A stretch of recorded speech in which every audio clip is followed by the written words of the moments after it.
What's up, guys? My name is Elias, and this week the brand new series from the Alien franchise, Alien Earth, has officially dropped its fifth episode on Hulu and FX.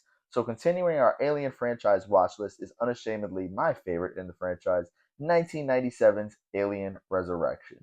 Let me just start by saying I'm already well aware that I'm in the minority when I say this movie's got some serious sauce. From Joss Whedon's character driven writing and the gory weirdness of Jean Pierre Jeunet's direction to the hauntingly addictive music and state of the art SFX for the 90s, Resurrection boasts some eye popping cinematography that only seems to elevate an already distinctly engaging story about cloning, boning, and the human flaw of naivety and ignorance when it comes to meddling with forces beyond our control. Gotta love this franchise, man. Taking place 200 years after Alien 3 and doubling as the last movie in the Ripley saga, and garnering Sigourney Weaver a massive payday, Resurrection begins with a quote from 1986's Aliens from the franchise famous character herself. My mother said there was no monsters, no real ones, but there are. Of course, alluding to humans. That quote never rang truer than in this film, as scientists and the military alike all have the hots for experimenting on xenomorphs in hopes of controlling a highly uncontrollable superweapon. What is wrong with people? Ripley, this time around, is a clone of the original, complete with a chestburster in her body, just faster, stronger, and now with an intimate connection to the xenomorphs, as she was created from their DNA as well as blood samples from the original Ripley, which also gives her inherited memories, which leads to her having this cathartic moment of destroying a lab of deformed clones and one of the most visually wild scenes in any of the Alien movies. And that's saying something because this franchise is bonkers.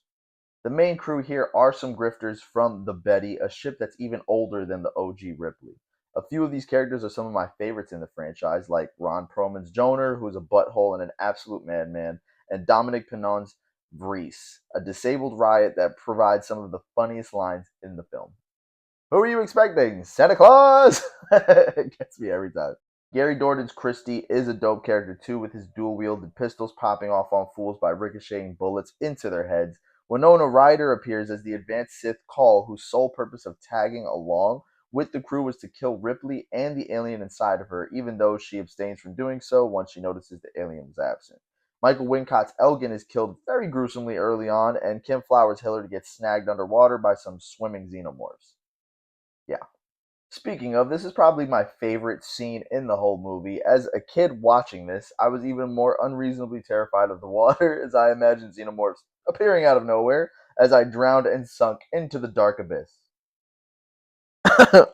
Anyway, the xenomorph action in this movie is pretty unique compared to the rest of the franchise, namely when the controversially unnerving xenomorph human hybrid comes into play and kills the queen along with some supporting characters. It's an interesting concept, and its death is even more gross as it's sucked into the vacuum of space through a tiny hole, so the movie gains major brownie points for originality at least. Overall, nostalgia and a pure sense of entertainment and fun is the main reason I love this movie and would choose to watch it over all of the others.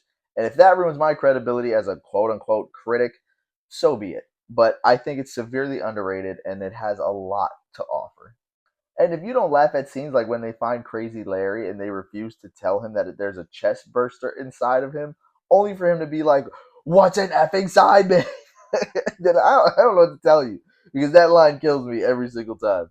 And I think it's interesting too that the movie chose to end with them entering Earth's atmosphere because now that we have Alien Earth and everyone throughout this movie claimed that Earth was an SHIT hole, I'm curious to see what kind of apocalyptic terror the show itself will set up.